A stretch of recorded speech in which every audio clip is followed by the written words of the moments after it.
G'day and welcome back to the channel. So in today's video, I want to show you a really important exercise for you to try that can hopefully help mobilize some first rib dysfunction. And the reason why this may be important for you to try is that if you have any neck issues, any shoulder issues, if you have any upper back dysfunction, that first rib is a very commonly stiffened, restricted issue that tends to underpin a lot of that dysfunction. If you're someone who has thoracic outlet syndrome or some RSI in your hands and fingers or tennis elbow or anything sort of further down the arm, a lot of the nerves that supply those tissues exit from the space that is in part created by the first rib. So if you're someone who gets into certain postures and shapes, who are always sort of loading up and maybe sinking through and slouching through that first rib area, then grabbing a lacrosse ball or a tennis ball or something similar to this and going looking through those areas for stiffnesses, tightnesses and restrictions could genuinely be one of the missing pieces behind why that dysfunction is there in the first place. And for the record, my name's Grant Frost and I'm an Australian musculoskeletal physiotherapist who is passionate about trying to find the root underlying causes of common aches, pains, injuries and dysfunctions. And I don't want to undersell how commonly dysfunctional a person's first rib may be. But as always, we're not going to know until we go looking. So the exercise itself is relatively basic. Find the big thick bump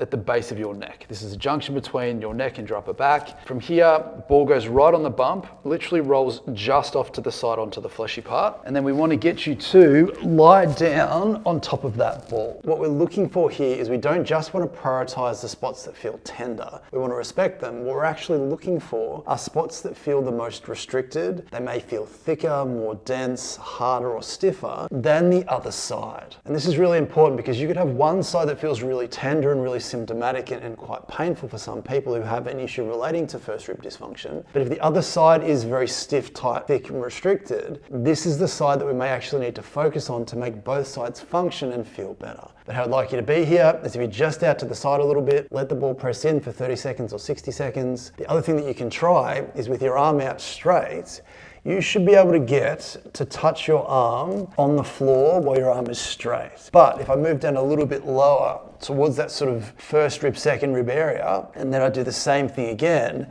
I can only get to here. But what I can do is if I gently oscillate in and out of this range, you should start to see more and more of the side of my face as this joint starts to mobilize. Now, we want you to be right next to the bumps down the middle because these are the spinal joints. But as you move up and down from here, trying to find what might be dysfunctional in the area, we also want you to apply the same logic out a little bit wider because as we come out from the spinal fraction, we're now going to be on the rib itself. Same deal again. We can leave some constant pressure here, allow the ball to sink in to free that tissue up. Or if you want to try and speed it up where you feel you can do this, keeping that arm straight, I can get to here before I feel it's a bit tender. But the more I do this, it very quickly starts to free up. And then very quickly, I can get to the point where I can get my arm to touch the floor that I'm on. I can then move it down to the second rib and repeat the same thing. So I can get to here, that probably feels as far as I can go. But if I just gently work in and out of that, very quickly for me, because I'm relatively supple to begin with, I can start to see that move and free up relatively quickly. If you've freed that area up, if your arm's gone further or it's become less tender and tight straight away, you should immediately feel like your neck's moving a little bit better. You might feel that your shoulder is now moving a little bit better. You may find you're breathing a little bit better as you work your way down those ribs. But if you have any symptoms that go down through your arm, like thoracic outlet or RSI type symptoms, you may then also feel a little bit better in that as well. Base this on results. I don't want you to have to trust me. Make sure that you can see the impact that mobilizing the first rib, where it attaches into your spine and a little bit above and below that, depending on where you feel you need to be, has on your symptoms and how your body feels and functions. But I can't stress enough, using a ball is an amazing way to locate that stiffness and restriction and respectfully ask it to free up relatively quickly. And then, like anything, if you find that that is stiff and tight, we may then need to have a conversation about what postures and shapes you're getting into that we can try and improve upon to normalize how you load up that same area. So as always, I hope that was genuinely helpful. Let me know in the comments down below if it was. Subscribe to the channel, become a member if you want more content from me. I'm trying to put one of these videos out each day for the foreseeable future, so hopefully I'll see you tomorrow.